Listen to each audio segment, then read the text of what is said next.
Mom, I can't continue living like this with Ethan and his mom barely letting me eat. Suddenly, an SOS call came from my once cheerful daughter, Eliana. Eliana, come back home. I instinctively shouted. Eliana had become worryingly thin. I won't forgive Ethan and his mother, I resolved with determination. I'm Jonna, a 50-year-old housewife. My husband, James, is 52 and works for a company. Our daughter is turning 26, and after graduating from college, she landed a job at a major corporation, starting to live alone. James and I were enjoying our life as a couple after Eliana moved out. Although Eliana was successful in her job, she was shy around men and hesitant in relationships. So when she got a boyfriend, James and I were overjoyed. James kept urging Eliana to bring him over, saying, "What's he like? Bring him home sometime." I cautioned James, "Honey, don't push her. She'll introduce him when she's ready. Let's wait patiently." Eliana just smiled. Soon, Eliana said she'd bring Ethan over. I complained to Ethan. She playfully told James, "Dad, you kept insisting." So I complained to Ethan. He agreed to come over to meet you. But don't say anything weird to Ethan, okay? James was visibly delighted when Ethan came to greet us. James and I were nervous. However, Ethan's friendly conversation soon eased our tension. Ethan introduced himself to James and me. "Hello, I'm Ethan Smith, and I'm seriously dating Eliana with the intention of marrying her." Eliana blushed and said, "Marrying me? You're embarrassing me. You said it was just a casual greeting." James happily told Eliana, "No, it's great that he's thinking about the future. Ethan, I entrust Eliana to you." Their relationship progressed smoothly with our blessing, and Ethan proposed formally 5 months later. Seeing a blushing but happy Eliana made both James and me very happy. I heard Ethan worked for a major bank systems company. James and I discussed how their future seemed secure as wedding preparations began. Eliana frequently sought advice, and one day she asked me, "Hey Mom, how much is the market price for a wedding ring?" "Ethan is planning to buy one for about $10,000. Surprised, I replied, "For wedding rings, maybe about $2,500 each for the couple. I've heard engagement rings are around $3,500. Eliana seemed a bit uneasy. "Right, I thought so too," she said.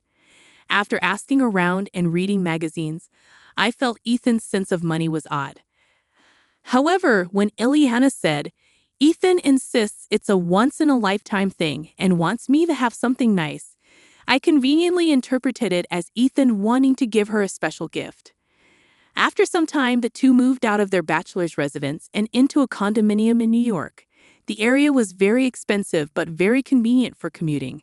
I was a little concerned and said to Eliana, "Hey Eliana, the area you and Ethan live in must be pretty expensive to rent, right? Are you going to be able to afford the monthly payments?" She reassured me, "Don't worry, Mom. Ethan's working hard and earns a decent salary too. His job requires living near the bank. Ethan is a systems engineer at a bank systems company. If there is a problem, Ethan needs to rush to the site, even in the middle of the night. That's why the location had to be close to the bank, within a short taxi ride.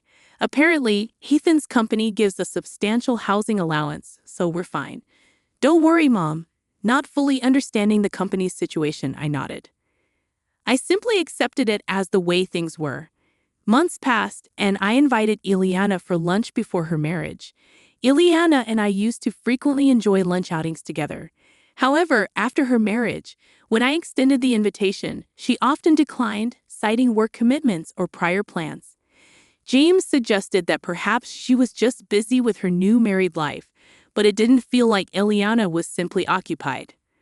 Over the phone, Eliana agreed to join me for lunch the following Saturday, mentioning that Ethan would be on a business trip. "Sure, Mom, I can make it. I'll find a place for us," she said. I was thrilled at the prospect of having lunch with my daughter after half a year. When I finally saw Eliana, she appeared somewhat pale. Concerned, I asked her what was wrong and suggested she take it easy if she wasn't feeling well. "No, I'm fine," Eliana reassured me. "I've just been tired from overtime lately. Plus, lunch with you might be just what I need to unwind. She managed a weak smile, and we enjoyed a good chat for about 2 hours. Suddenly, Eliana's phone rang, and she looked shocked when she saw the display. She told me, "Mom, I have to go home already. Ethan's mother is calling." Eliana explained that Ivy, Ethan's mother, was at their place. Surprised, I apologized for keeping her during such a busy time, and she hurriedly left. Another half-year passed, and during this time, something terrible happened to Eliana. I learned about it from a phone call from her. It was a sad day, and James and I were enjoying our day off. While I was making tea, my phone rang, displaying Eliana's name. I quickly answered, but Eliana seemed hesitant. "Mom, it's me," she began. Hi. I. She struggled to continue. Sensing her distress, I asked, "What's the matter? Did something happen?" Eliana remained silent for a while, and I patiently waited for her to speak. Eventually, she said, "Mom, I can't live like this anymore. Ethan and his mom barely let me eat. I might not survive if this continues." Shocked, I listened intently, my heart sinking at her words. "Are you okay? It sounds like things are really bad. Why don't you come back home?" I asked Eliana, concerned. She seemed undecided. I firmly told her, "If you're feeling unwell, you can just sit around. Ellie, come back home. We'll talk it over when you get here." Eliana responded, "Really? Can I come back? But I don't have any money. I can't leave." I thought this was strange. Eliana was earning a decent salary, but there was no time for a long discussion. Her situation sounded serious. First, I need to meet with Eliana to see how she is doing, I told myself. Take only your valuables with you and leave the house. There's a convenience store near your apartment, right? I will drive there and pick you up. Wait for me there, I instructed Eliana, who agreed, sobbing. James and I hurried to the convenience store. When we arrived, Eliana was crouched in the parking lot. Mom, I'm sorry. I shouldn't have done this," she said, breaking down into tears. I hugged Eliana, and together with James, we helped her into the car. She was terribly thin and almost gray in complexion. What could have happened to her? I was astonished. "I'll not be able to come down here. Let's take her home soon and give her a good rest." "We need to talk to Ethan," James said. I agree. Yes, right now, letting Eliana rest is our top priority. When we arrived home, Eliana, possibly due to exhaustion, immediately fell asleep on the sofa. After she woke up, I served her some easy-to-eat food. She ate voraciously in front of us. She must have been very hungry. It was shocking to hear her stories about not being allowed to eat and having no money. "What do you mean you're not allowed to eat?" I asked. Eliana explained, "My salary is lower than Ethan's, so Ethan and his mom, Ivy, keep telling me to save more. Gradually, my food portions were reduced." "Really? But you're making the food, right? Because you're a married couple and you eat the same food, right?" I inquired. Eliana shook her head, "No. For the past 6 months, Ivy has been cooking Ethan's meals. I'm not even allowed in the kitchen." James asked, "Ivy is in your house? This is the first time I'm hearing about this. Does this mean Ivy is staying there all the time?" Eliana explained that Ivy had moved in with them about 6 months ago, and they started living together gradually, right around the time Eliana and I had lunch. Ivy had an argument with her husband and came to stay with Ethan for just a week, but then Ethan got mad at his father and told Ivy she could stay indefinitely. I was shocked and glanced at James, who seemed to feel the same.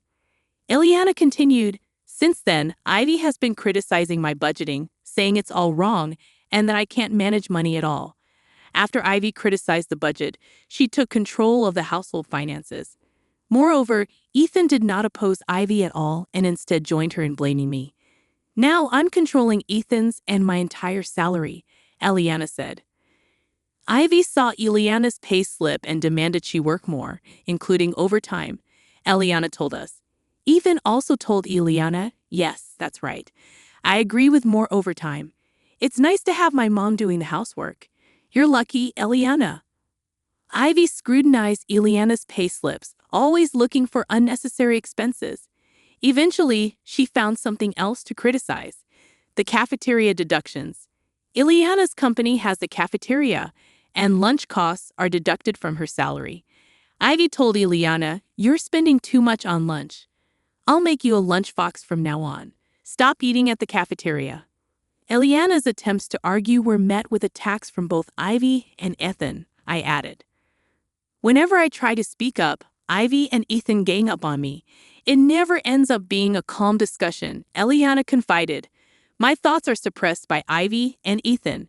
Now, Ethan and Ivy control all of my salary, leaving me with almost no money of my own.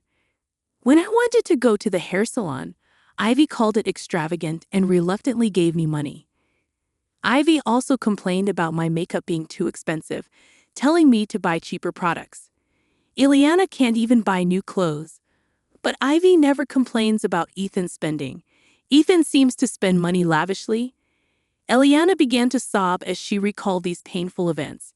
James and I listened in disbelief. Then, Eliana's phone rang. She flinched and turned pale. I instinctively answered the phone for her. It was Ivy. "So, isn't this Eliana's phone?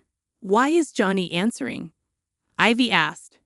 I replied, "Hello, it's been a while.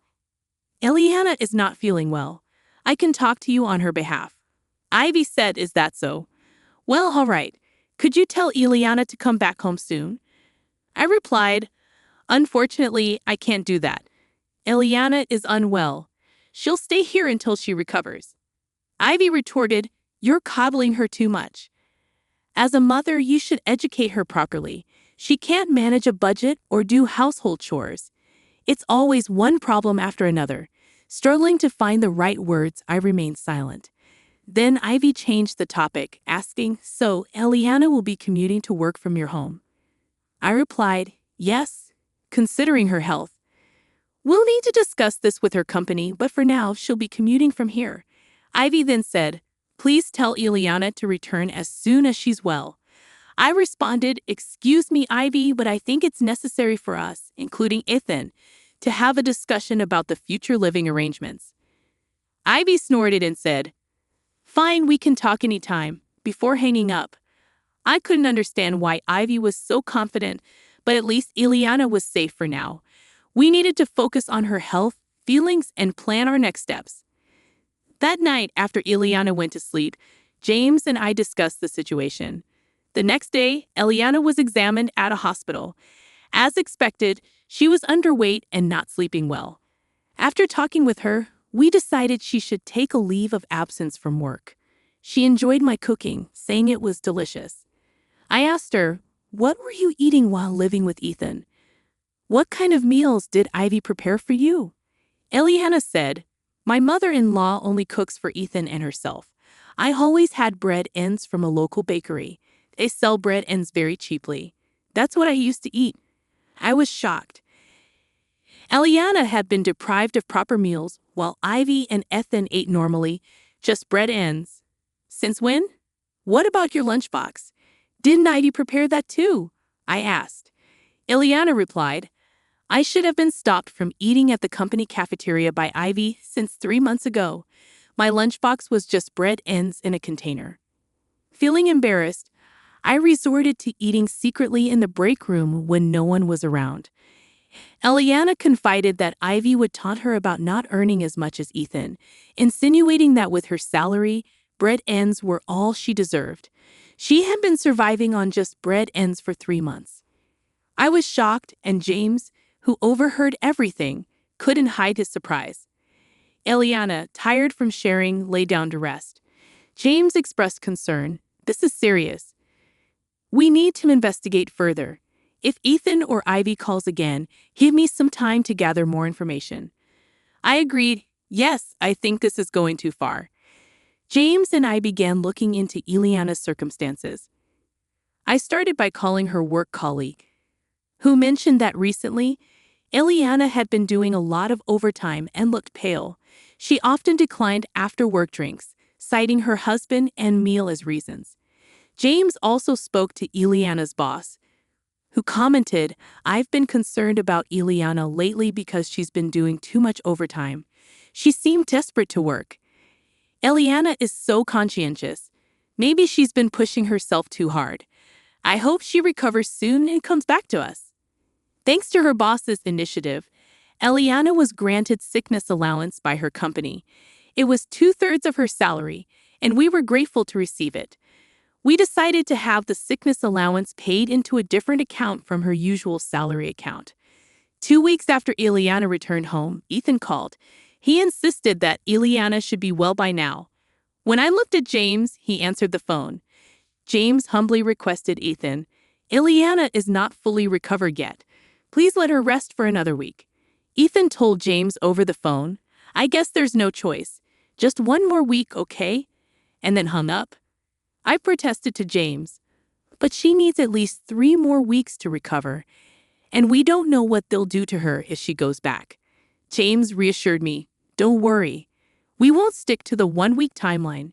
They've treated her terribly, and we have a plan." He then asked Eliana, "What do you want to do? If you want to try again with Ethan, we won't stop you. But if you want to leave him, we'll support you." Eliana suddenly became resolute, saying, "I've been thinking. Am I really as useless as Ivy and Ethan say? This isn't right. They're just taking my money. I don't want this anymore. I want a divorce," Eliana declared. James encouraged her, saying, "That's right. You've chosen your path. We'll always be on your side." James shared the information he had gathered with us as we prepared for the possibility of Ethan coming over, ready to handle the situation. 1 week passed and we didn't contact Ethan. 9 days later, Ethan and Ivy came to visit. When the doorbell rang, I checked the intercom and informed Eliana and James. James suggested, "Let's talk to them directly and settle this." Eliana nodded in agreement. Opening the door, we found Ethan and Ivy glaring at us. Calming myself, I greeted them warmly. "Hello, what brings you here so suddenly?" Ethan demanded. "Why hasn't Eliana returned home? It's been a week. You did tell her, right?" Ivy chimed in, "That's right. You can't do your chores, you can't do your laundry, and you can't even keep your promise to come home. What a mess you are. Parents and children are helpless." I invited them in, saying, "Let's not talk in the doorway. Please come inside." Reluctantly, they entered. Eliana told them firmly, "I won't return to that house, Ethan. Please, let's divorce." "I can't live with you anymore," Ethan threatened loudly. "You think you can just decide that?" But Eliana stood her ground, facing Ethan with resolve. Ivy then berated Eliana. "For 6 months, I did all the housework and supported Ethan while you neglected your duties." Eliana told Ivy, "It's not that I didn't do the chores. Whenever I did, you would criticize my methods and take over the tasks, didn't you?" Ivy retorted, "How dare you speak to me like that? After making me work so hard, you should be ashamed. I was only trying to correct your mistakes." Ethan joined in, "That's right. My mother helped because you couldn't handle the chores, allowing you to focus on work." That's when James shouted at them, "What nonsense. You took Eliana's salary and fed her only bread ends. Your actions are the worst kind of abuse." They were shocked by James' outburst. James added, "Ethan, you have been fired from your company. I checked your employment status. You don't have the power to continue paying the rent on that apartment anymore, do you?" Ethan began to look uneasy. Eliana added, "I didn't know until Dad told me." James continued, "I hired a detective to find out. Ethan, you were fired 6 months ago for an affair with your boss's wife." Eliana accused Ethan, "You pushed me to work because you lost your job and income." Ethan turned pale and hung his head. James then confronted Ivy, "You have a shopping addiction, and that's right. You didn't leave your home due to a fight, but because you were divorced and had nowhere to go." Ivy lost her composure and turned pale. James concluded, "Ethan is being sued for alimony, and Ivy is being chased by debt collectors. They were trying to pass their debts onto Eliana." Trembling with anger, Eliana placed a piece of paper on the desk. "Once and for all, let's divorce." I filled out half of the divorce form. You complete it and submit it to the authorities. We'll communicate through lawyers from now on. Prostrating at Eliana's feet on the carpet, Ethan pleaded, "Please don't say we should divorce. It was just a moment of madness. I was wrong to hide it from you. You're all I have, Eliana. I'm so sorry.